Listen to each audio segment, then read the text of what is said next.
আসসালামু আলাইকুম। ওয়ালাইকুম আসসালাম। বাহ, আমার স্বামীর পাশে তো তোমাকে খুব সুন্দর লাগছে। এত সুন্দর কিন্তু আমার সাথেও লাগে না। যাই হোক, তুমি আজকে থেকে আমাকে বড় বোনের চোখে দেখ, একদম সতীনের চোখে দেখবে না। আর আমিও তোমাকে ছোট বোনের মতোই আদর করব। আর তুমি খুব ভালো করে জানো যে আমি তোমাকে নিজে পছন্দ করে এবারই বউ করে এনেছি, রিফাতের ভালোর জন্য।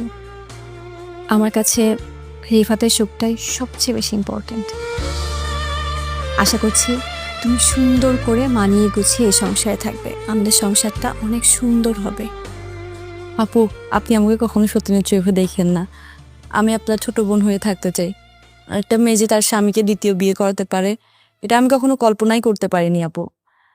আমি চাই আমরা তিনজন মিলে সুখে সংসার করব, একসাথে ভালো থাকবো। হয়েছে, থাক, এত কথা বলতে হবে না। আমি তোমাদের জন্য বাসর ঘর রেডি করে রেখেছি, যাও ঘরে যাও। যাও। চল।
লামিয়া,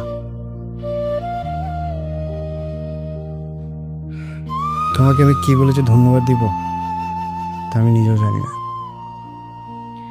তুমি আমার জন্য এত বড় একটা স্যাক্রিফাইস করলে, জানি না দুনিয়াতে অন্য কোনো মেয়ে এই স্যাক্রিফাইস করবে কিনা। দেখো, যেদিন আমরা প্রথম আমাদের বেবি হচ্ছে না দেখে ডক্টরের কাছে গেলাম চেক আপ করতে, ওদিন কেমন যেন একটা ভয় ভয় লাগছিল যে কি